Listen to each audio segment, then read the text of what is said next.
Hi, it's Sierra Miller. I can't wait for you to check out my new collection of shoes and accessories at Designer Shoe Warehouse. If you love shoes as much as I do, then trust me, I got you. From cute sneakerinas to the perfect flip-flops to stunning heels, these shoes are all style, no drama. It's a girl's girl summer, and DSW has just the shoes. Shop the Sierra Miller collection right now at your DSW store or dsw.com. Welcome to the No Guilt Mom podcast. I am your host, JoAnn Crone. Oh my goodness. If you felt like you lost it a little bit on the people you love, or if you feel like you have to make everybody happy, like you can't say no to your kids, you can't say no to your spouse, you're going to want to listen to today's episode because we are talking about why ADHD moms snap. Now, here's the scenario. You're trying so hard to stay calm with your kids, and then suddenly you just snap. It feels like it comes out of nowhere, and afterwards you're left with this guilt and frustration, and you tell yourself, next time I'll handle it better, but the same keeps happening. What if snapping isn't a you behavior issue, but a nervous system issue? And what if your brain is going into fight or flight before you even realize it?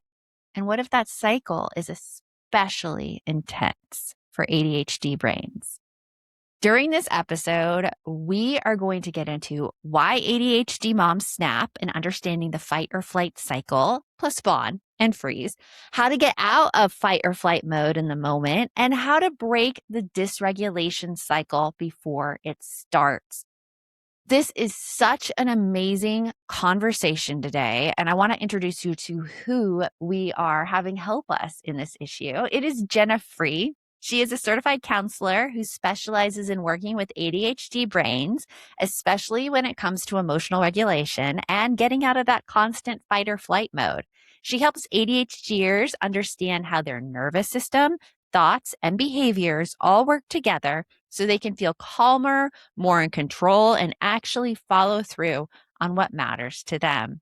Jenna is also the creator of ADHD Regulation groups and teaches other professionals her ADHD regulation method.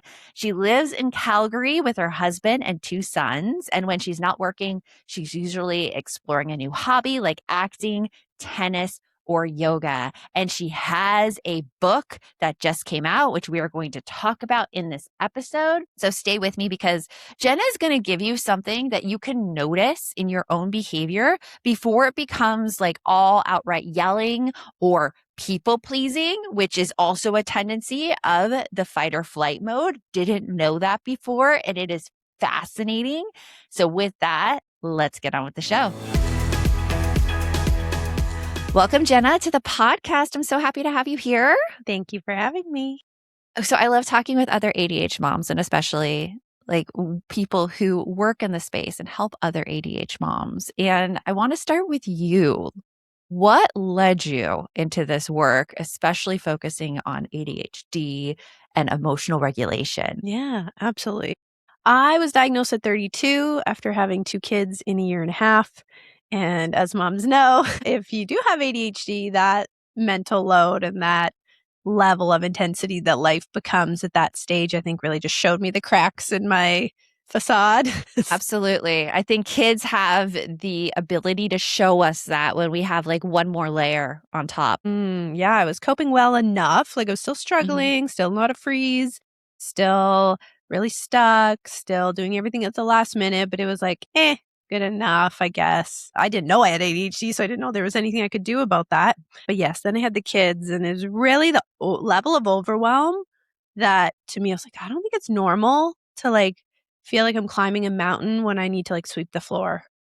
Or like laundry seems like, how am I going to crack that code? Like this is the biggest deal ever. Yeah, all of those simple, mundane tasks, those are like the hardest things for me to do too. Like it takes so much mental effort just to like get up and maybe it's fold my clothes. It's so hard. Yeah, so that was really my red flag of like something is up. This is not typical, I don't think. And so I don't even really remember how I stumbled upon it. It was not the traditional like TikTok algorithm coming my way. But I do think there was some Googling of like, what does it mean when I'm feeling this way? And then I discovered ADHD and I was like, I don't know. Like, I've been pretty successful in life outwardly. Like, I've done okay. I have 3 university degrees and so certainly Yeah. it can't be that. And my mom's like, no way, it's not that. Because I did well in school all my life, luckily.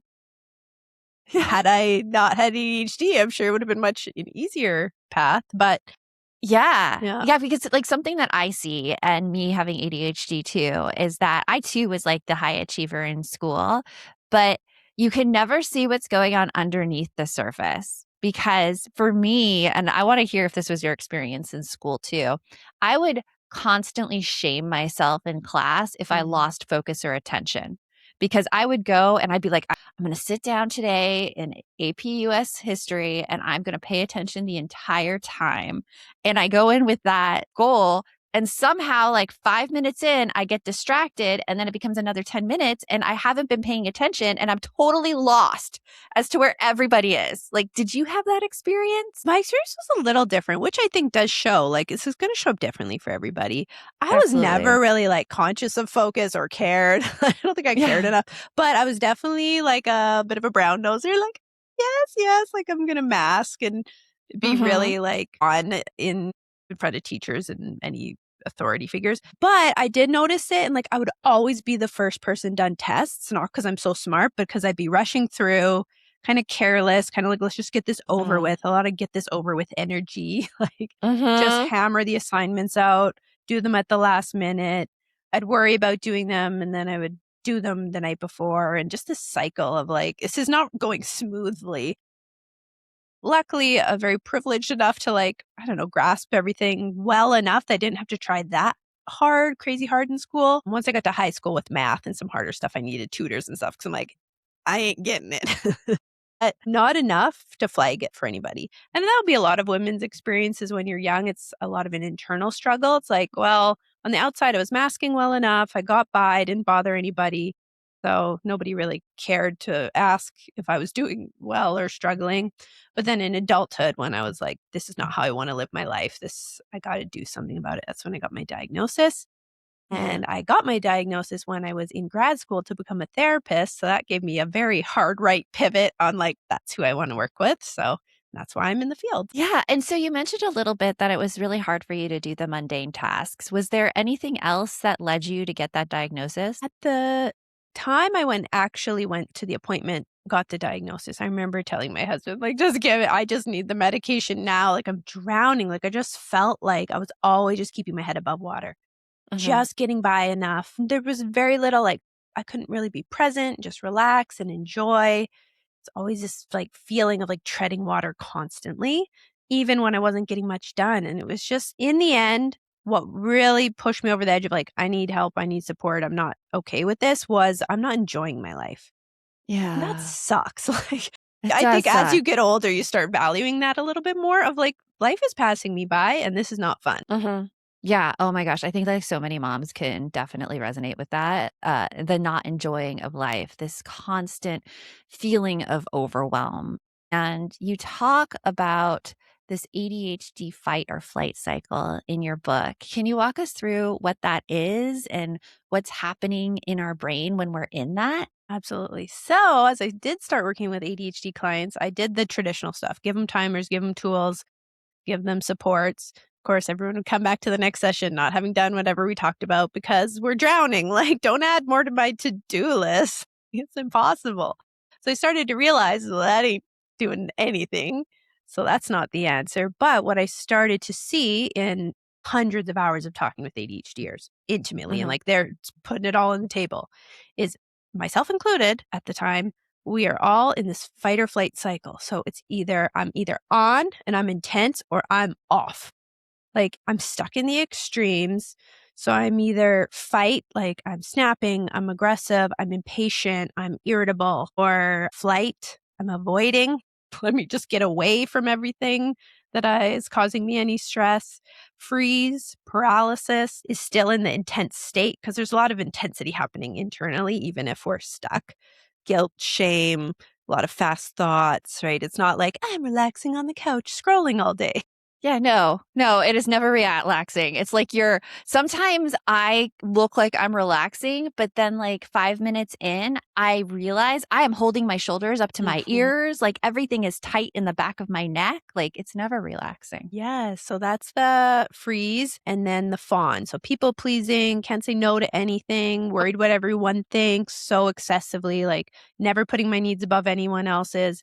And so that's the kind of intense state. And then we have the crash because the Yeah. body, now I've learned so much about being in fight or flight and dysregulation. The body cannot, nobody, ADHD or otherwise, cannot stay in that state forever. We are primal beings. You got to always, I like to think in analogies. So if I was in the forest being chased by a bear, I can't run from the bear 24/7. I have to rest. Right. I have to find a Absolutely. cave, crash out, Go recover. sleep it off a little bit, maybe for a day or two after that much exertion. Yes. Exactly. And then, but when I come back out of that cave, I'm right back at it. And so that's what we're doing as well. And that's what I could see in myself at that time when I was struggling so bad is like, I'm either hammering everything out, intense anxiety, overwhelm, not necessarily always productive, but in this intense energy, or I'm completely crashed and can't even like think straight and swinging back and forth and back and forth. And so that was every single ADHD adult, because I only work with adults, that I spoke to had this exact same rhythm. And I was like, well, that's not a coincidence. And that's not a symptom that's talked about much in ADHD, I don't think. You know that thing where you're doing all the right things, eating your veggies, getting your kids to actually eat theirs, staying hydrated, and you still feel kind of off?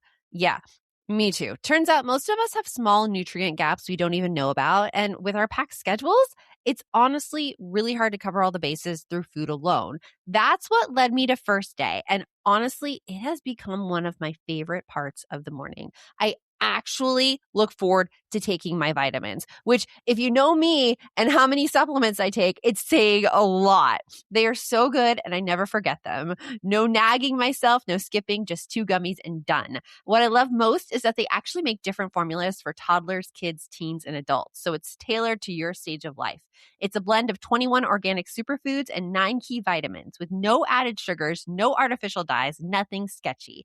They test for 200 plus toxins and have the Clean Label Purity Award, so you feel really good about what you're giving your family. Over 1 million families have already started using First Day, and they back it with a 45-day money-back guarantee, so there's zero risk. For a limited time only, our listeners are getting an insane deal. Use code NGM to get up to 57% off at firstday.com. That's up to 57% off and a free gift with code NGM at firstday.com. After you purchase, they ask you where you heard about them. Please support our show and tell them we sent you. One thing experts and parents tend to agree on is that learning to swim isn't just about strokes. It's about confidence, safety, and consistency. Goldfish Swim School takes a really thoughtful approach to swim lessons, combining research-based teaching with a warm, kid-friendly environment that actually helps kids thrive in the water. And honestly, that tracks with everything we talk about on this show. Kids grow when they feel safe, supported, and not rushed. Goldfish gets that. They use something called the science of swim play, which blends guided play with proven teaching techniques so kids build real water safety skills at their own pace. Their pools are warm, the spaces are designed with kids in mind, and every single lesson has a certified lifeguard on deck. Every one. They offer lessons for kids from 4 months old through 12 years, and their app makes scheduling and makeups actually doable for busy families. If you're ready to take the next step, Goldfish Swim School has a special offer just for listeners. Waived membership and your first lesson free at participating locations. Head to goldfishswimschool.com/free. Find your local school and use promo code FREE to enroll. It's an easy way to get started with lessons that focus on safety and confidence and real progress in the water. Okay, so summer is basically knocking on the door, and all I want to do is plan a fun family trip without that little voice in the back of my head going, can we actually afford this? You know that voice. We all know that voice. Monarch is the personal finance app that tracks everything: accounts, investments, savings goals, and spending. Get your first year of Monarch Core for half off, just $50 with promo code NOGUILT.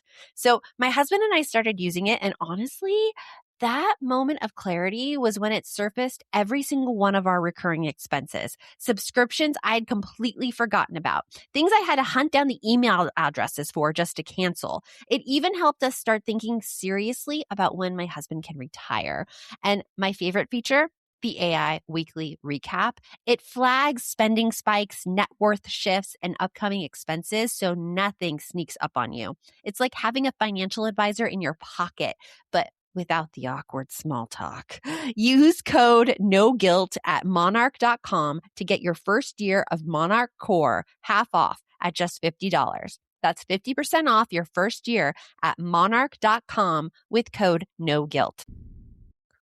Right. No, you don't think about that because I can think of so many like no guilt moms out there who have told me that they feel like they need to make everyone around them happy. They can't say no to people. They feel guilty when they do say no to people and are in that constant people pleasing state. I've never actually, Jenna, heard people pleasing equated with ADHD before. So this is fascinating. Yeah. And what's so interesting is really when you boil it down, my work really has nothing to do with ADHD at all. It's the fight or flight state. So it's like it's that fawn is about part of the fight or flight state, not the ADHD itself. But when we are different, ADHD is a real thing.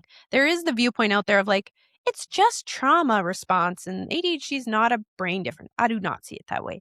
Or the thing like, oh, everybody has a little bit of ADHD. That one drives me crazy. Yes. Absolutely. And what's funny about that is I think what people are responding to in ADHD content and things like that is dysregulation, not ADHD.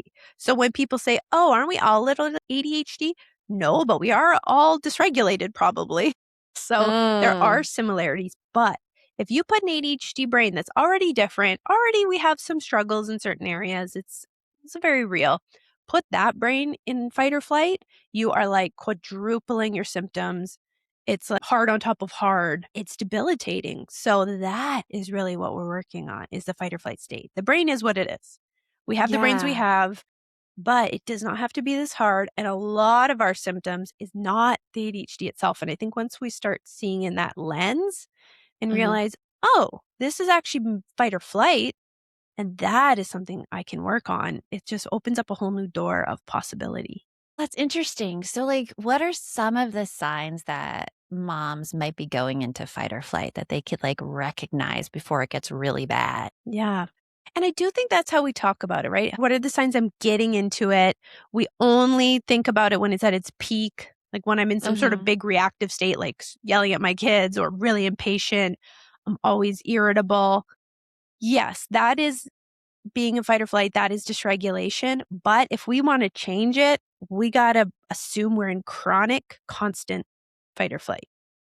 So meaning, how do I see it in all different areas, not just the acute peaks, right? Because once you're at that peak, you've been in it a long time. Yeah, and it's very hard to get down from that. Yes. Exactly. Not that we can't deal with it when it comes up, because it will. We're humans. But we don't want to just be waiting for those intense moments. So it can be, even impatience. I think that's slightly less common. We know when we're irritable, snapping at the kids, yelling, frustrated all the time, not able to just relax and be with them. We can see that pretty clearly. But we really want to look at impatience, rushing, when I'm like, come on, let's go. Right. Oh, my system is like in panic mode, thinking it's getting chased by a bear. And that we want to flag that because that is something we can really work on. Oh my gosh. So the rushing, like it is just like opened something up in me when you said that, Jenna, because when I'm like getting ready to go somewhere, I can feel myself like fast walking across the entire house, going from here to here to here to here. And like, I remember we were getting ready to go to Disneyland and my mom was in my house and she was just sitting on the couch and I was doing my thing, rushing back and forth and back and forth. And she's like, are you okay? Like, I didn't even realize I was doing it. I had no awareness around that. Such a great example. So that is a great thing to start noticing. And that's always the first step of any regulation work is awareness. I need to be aware of that or there's nothing I can do about it. So for the moms listening that are like, I don't want to snap and yell at my kids. Okay, but that's like the top of the mountain. Let's work on like, how am I getting up there in the first place? And one of those is going to be impatience and rushing. If you can start challenging that part of you that feels like it needs to rush. That's the part that thinks it's being chased by a bear. It's very primal. It's subconscious. Like Mhm. you said, it's not a choice. You didn't even No, realize it's you not were a choice. doing it. But if we can be aware of it, and we can talk about interrupting it if this is a good time, but oh my gosh, that is going to prevent us from getting to the top of that mountain quite a bit. Well, that was the next question I was going to ask you, Jenna. Like when a mom realizes she's in this, like what can we do to interrupt it? Yes, absolutely. So the rushing, right? Easier than when we're at the peak of the mountain, which is just noticing it. So for that instance that you shared, yes, maybe you're rushing for like 3 minutes, but then we go, oh, I'm running around the house. Look at that. I'm dysregulated. And it's really simple. I like to keep the interruption as simple as possible, which is deep breath, drop your shoulders. Like you said, a lot of us have TMJ and trap tightness, myself included. So it's often we're like this, rushing around. I want to drop it down and slow down. You cannot be running around like a chicken with your head cut off and think that your nervous system is going to feel safe. Right. Yeah, no, it's interesting because I'm an NLP practitioner. I do it through my coaching. And something that I've done to help with this rushing is I anchored a spot right here on my hand where every time I press that spot, it's my relaxation anchor. And I could press it right now. Immediately my shoulders drop, my neck Cool. muscles loosen, everything like goes back to that breathing. But you have to catch it to be able to use it. Yes, and that is huge. And so for many people, the first step is let me start seeing myself through the lens of dysregulation. Meaning, Mhm. oh, when I'm rushing, I'm going to see that that's my system dysregulated. That's not just who you are. You're not just an impatient person. It's not the Right. reality of motherhood. There's so many things where we kind of write it off as normal, but it's typical, it's common, but it's not inevitable. Yeah. Well, it's like that writing off as normal. And it's also kind of blaming the people around us for our internal state, which I don't think and you laugh at that. Like, tell me what you're thinking about that. Oh, yes, that's a big one. A lot Yeah. of people will say, yeah, but my husband this, yeah, but my kids that. Okay, but regulation is always, always, always, always, always an inside job. The goal Mm-hmm. really is freedom, which is I can take care of my internal world no matter what's going on, assuming you are not in imminent life-threatening danger where fight, flight, freeze, and fawn are truly useful, right? We want those triggered if I'm in danger, right? If Mm-hmm. I am in the forest getting chased by a bear, I want all those things to happen, but Of not when course. Yeah. I'm packing for a trip, doing my work, taking care of the kids, sweeping the floor. We don't want to be in a fight or flight state 'cause it's going to cause a lot of problems, including that impatience and snappiness and just the way we don't typically want to be with our kids. Expedia and Visit Scotland invite you to come step into centuries of history that await in Scotland. Castles steeped in legend walk along cobblestone streets. Come share the warmth of stories passed down through generations. This is a place with a past that is fully present today and all yours to explore. Plan your Scottish escape today at expedia.com/Visit Scotland. LinkedIn is great at connecting you with the world's largest professional network. But it can't connect you with motivation on a Monday morning. LinkedIn can help you get insights from your professional community. But it can't give you any insight into why Dave's still talking on mute. And while it can't stop your boss from bringing tuna for lunch, LinkedIn can help bring your career to the next level. LinkedIn is the network that works for you. Visit LinkedIn.com to learn more. Study and play come together on a Windows 11 PC. And for a limited time, college students get the best of both worlds. Get the Unreal College Deal. Everything you need to study and play with select Windows 11 PCs. Eligible students get a year of Microsoft 365 Premium and a year of Xbox Game Pass Ultimate with a custom color Xbox wireless controller. Learn more at windows.com/student offer. While supplies last. Ends June 30th. Terms at aka.ms/collegepc. Right. Oh my God. So just this morning, I had to interrupt myself in terms of when you have ADHD, all of this stress could be insanely hard to handle. And I have cleaners come to my house every 2 weeks. And my daughter, my 17-year-old, is in the middle of this Depop shopping thing where Depop's a platform you can sell your used clothes. And so she sold all her used clothes. They're in a pile at her room. And she's like, Mom, can you talk with the cleaners? Tell them not to clean my room. And automatically, everything in me became activated because this was one more thing that I had to do this morning. And so I thought about it for a little bit and I was like, actually, can you write a note to the cleaners and put it on your door? Because that is going to help me so much. And I don't have to juggle all these things. But I was already elevated and she heard it in my tone of voice. And she's like, are you mad at me? I'm like, no, but what you're hearing is the stress of me thinking through all of the things, which I guess is related to what you talked about in the dysregulation with the irritability or the impatience or the thinking I had to handle everything. Yeah, it is really cool. And it's hard to share the complexities of everything that regulation work touches in our way of being because it's, we go, yeah, but what about all these things I have to do? It's real. The overwhelm is true and all. But it's hard to get into it so deeply. But what's so cool is with regulation work, overwhelm will go down. We're much more rooted in reality, meaning I can only do one thing at a time. I'm at peace with that. Slow and steady wins the race. I don't need to do 55 things at once. That's how we perceive it. That's our perception, right? It's I'm staring at a brick wall. Like you said, one more thing and I'm going to snap. Or I'm going to buckle. But it's but the reality is, even if you have 1,000 item to-do list, you can only ever do one thing at a time. So it's true. So we don't need to perceive it all at once, but all of this perception is not our choice. We have definitely not chosen any of this. This is just the biological response to our body feeling unsafe. It really, really, really causes absolute mayhem when we are not in imminent life-threatening danger if we have that mode turned on, which I have found every ADHDer does unless they're actively working on it. Yeah. So what's the easiest place then to intervene? Because obviously this morning with my daughter, I didn't mean to have a harsh tone or anything, but also she has been diagnosed with ADHD as well. And I know rejection sensitivity is definitely a thing. So what can I control? Where's the easiest place to intervene in that cycle? Once I notice it's happening. So number one is the baseline of can I interrupt that physical state as much as possible in the moment? Meaning when I'm rushing, slow it down because that prevents us from building up to that and will eventually train your nervous system, which this is the real goal of hey, we're not getting chased by a bear. Look, I'm slowing down.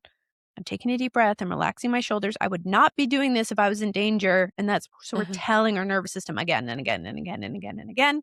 We are safe. So our baseline function does not have to be that natural shoulders up to the ears. Yeah.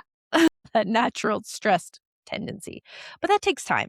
So in the meantime, we just want to observe, well, where can I make this better when I can? So if you already did could you put the note on the door? Right? I totally get it. Yeah. We've all been there. The second you're aware of your dysregulation, oh, sorry, I'm feeling overwhelmed, right? Instant repair is not a bad thing. But if we're dysregulated, we are less likely to kind of lend that olive branch. We're less likely to slow down and realize that we're even stressed and speaking in a tone. Yeah.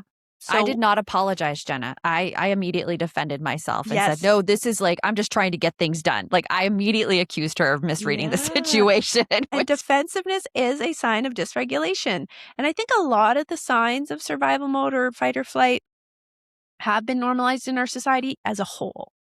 Tell me more about that. So my next endeavor is using this work for everybody, not just ADHDers, because but I'm having an ADHD moment and forgot what we were talking about. What the dysregulation signals are normalized by society as a whole. Yes, defensiveness. Oh, we're just human. That's not a human part of us. That's an animal part of us. That is that's an interesting way to look at it. I feel unsafe. A defense means I'm unsafe and I need to defend myself against this danger.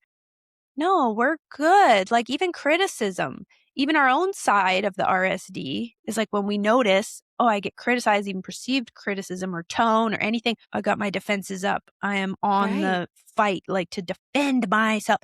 Against what? A tone in someone's voice? That's not dangerous.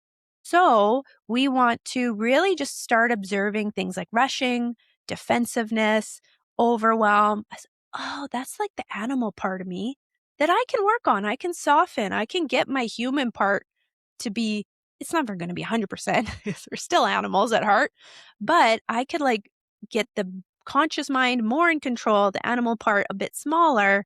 And that comes with awareness of, well, that's not just who we are. Yeah, that's so interesting thinking about it as the animal part instead of the human part. Like you talked about awareness. What is something else we can do to get that human part more online in those situations? Awareness is number one. I'm a bit of a broken record, but the awareness means it's coming into my conscious mind. That's the human part. I can clock that that's my animal part instead of just being succumbing to it and being dragged around by it. Oh, I see what's happening there. Oh, you sneaky little nervous system. I'm going to work you on that. monkey in a corner. Yeah, exactly. Yeah, I see it as like a little chipmunk, like just a funny little animal that's like on like with stressed out. With fangs. Yeah, exactly. Truly. And so that awareness brings it all into our conscious mind of like, I see what's happening. Can I control it every second? No. But when I know what's happening, I can like, oh, you're not fooling me anymore. I see what's going on. Then we can start challenging it. So like the defensiveness, when I notice I'm being defensive, I'm dysregulated. Okay. What is feeling scary here? Or what am I feeling defensive about? And having that more introspective mindfulness about it as opposed to just like, yeah, well, I have so much to do. I'm the mom and this is so hard. It's not that that's not true, but that's interesting. Yeah, because that's what I was thinking this morning because I was in the middle not of just making my breakfast, but making my son's breakfast too. And then when she came in and asked me to do one more thing, it was just too much. That's where I got into defensive mode. And so that means, right, you were functioning probably like where your levels were up to here already. Right. They were way high. Yeah. So for those listening, I have my hand up to my very top of my head. So it's like one more thing flips our lid versus if I'm functioning where I'm up to here, still got a lot going on. I get stressed. Sure. I'm living in modern society. I got business. I got 2 kids. Yeah. But my gosh, I have so much more room and capacity to handle one more thing, to handle annoyance, to handle an inconvenience, I have some room to work with. So that's why we really want to get that regulation down more consistently all the time. Because then, yeah, I will get dysregulated. I still get dysregulated, but it's like about big stuff. It's not about like, I used to like hate getting dressed in the morning. That'd be so overwhelming. Showering used to be a big issue for me. Sweeping the floor, that stuff is like nothing now. But I still get dysregulated. Like I've written a book.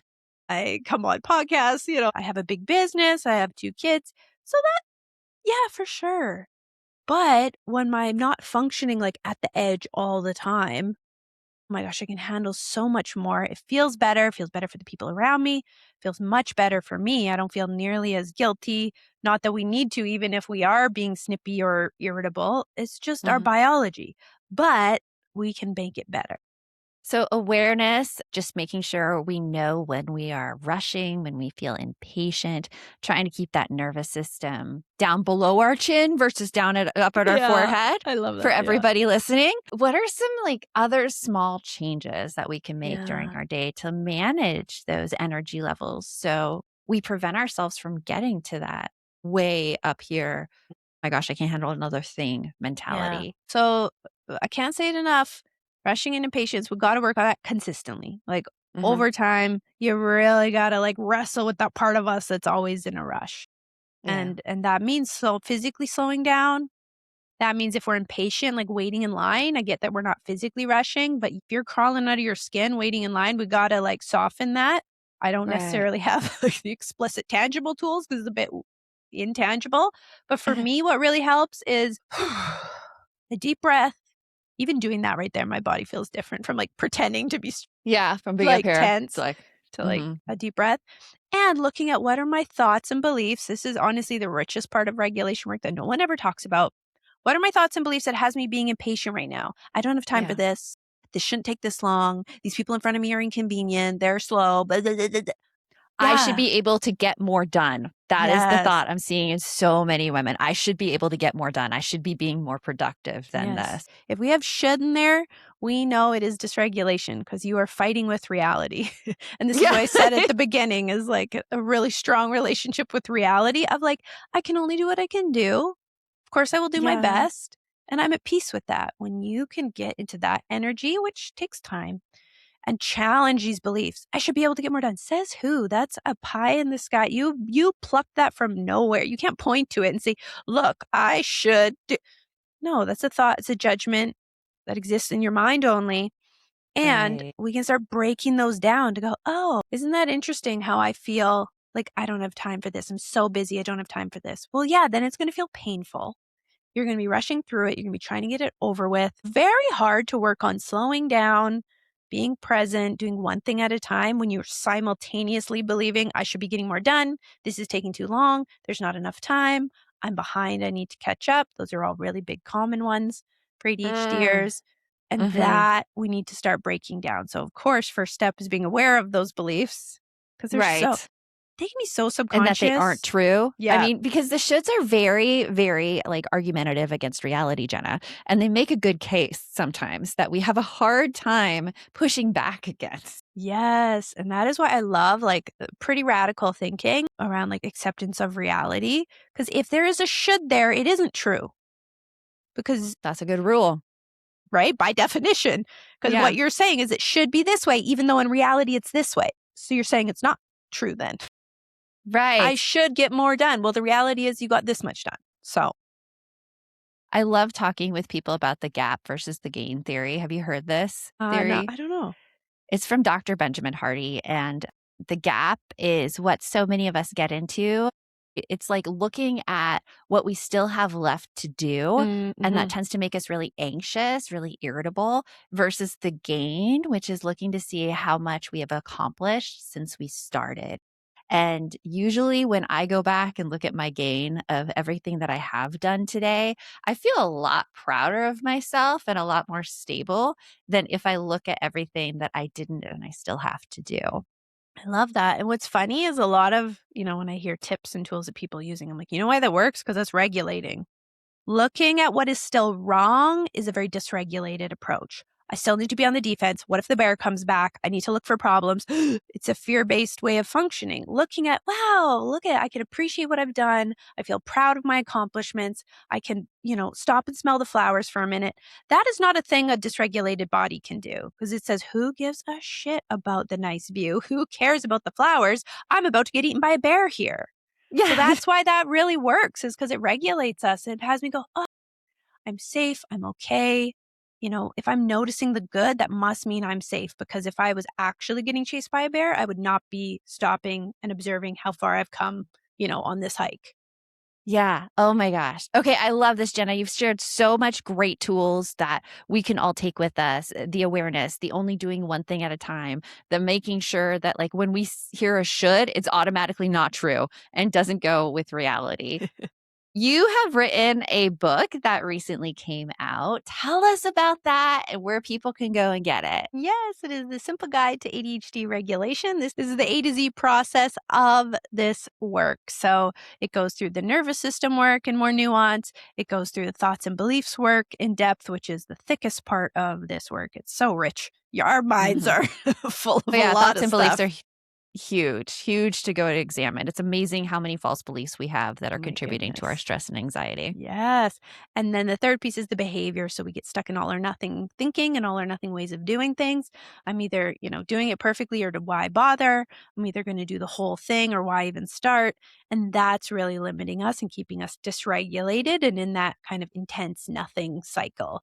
So the book is really well illustrated. And I've been told the format people love. It is. I was going to mention the format because it's like reading a fun little magazine or like one of those how-to books like we got as kids. It's so colorful and there's so many images and pictures and like it's perfect for an ADHD brain who feels like they have no time to read too. Yeah, very hard on that because especially if we're dysregulated ADHDers. We need it to be as easy as possible. And the end of every chapter says what to do. So it actually summarizes like, okay, so now what do you go do after you've read this chapter? So it really made it as accessible as possible. So if anyone's thinking like, I'm so overwhelmed, I can't read a book. It is a little different. So you might want to give it a shot. It is available anywhere books are sold. You can order it from the library. I've seen it at my local library, which was very exciting to see. There's like That is 10 exciting. copies. There was like 45 holds on it. I was so thrilled. That to is see so that. good. I know. I was very excited. I was like, yay, people want it. So you can get it from the library. You can get it from your bookstore. You can get it Amazon, all those places. And it's out now. Excellent. Well, thank you so much, Jenna. We have put a link to your book in the show notes. And I just want to thank you for your time and sharing all of this with the No Guilt Mom community. Thank you, thank you, thank you. Thank you so much. And for all of you listening out there, remember, the best mom is a happy mom. Take care of you, and we'll talk with you later. If you'd like to support the show further, you can share episodes with your loved ones, leave a positive review, or follow us on social media at No Guilt Mom. You could also show your love by visiting our amazing podcast sponsors. We have a link in the show notes.